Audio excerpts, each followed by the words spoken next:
good afternoon.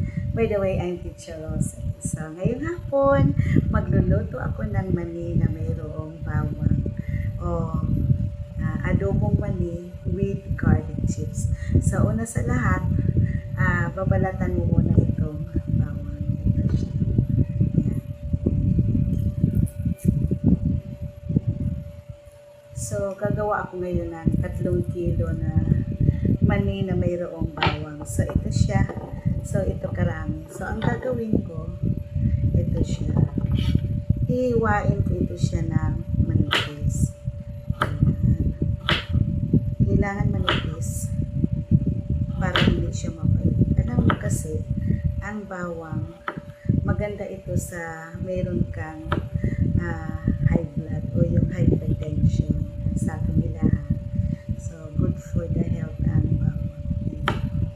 Kaya maraming nag-order sa akin ng mani. Sabi na teacher, yung ano na lang, yung mani na lang na maraming bawang o pwede ba puro bawang. Sabi ko mahirapan kasi ako kapag puro lang bawang, hindi siya masyadong crispy. Unlike kung haluan ko siya ng mani, na adobong mani, sabayan ko sa pagluto, pagkatapos niyan yung crispy siya. So, ganito yan siya kanipis. Like adobo. Yan. Alam nyo kapag maluto, ito siya crispy. Ako mismo maubos-ubos ko siya. Tingnan nyo mamaya kung paano siya.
Nakakulong na sa Marathi Philippines ang suspect at harap suspect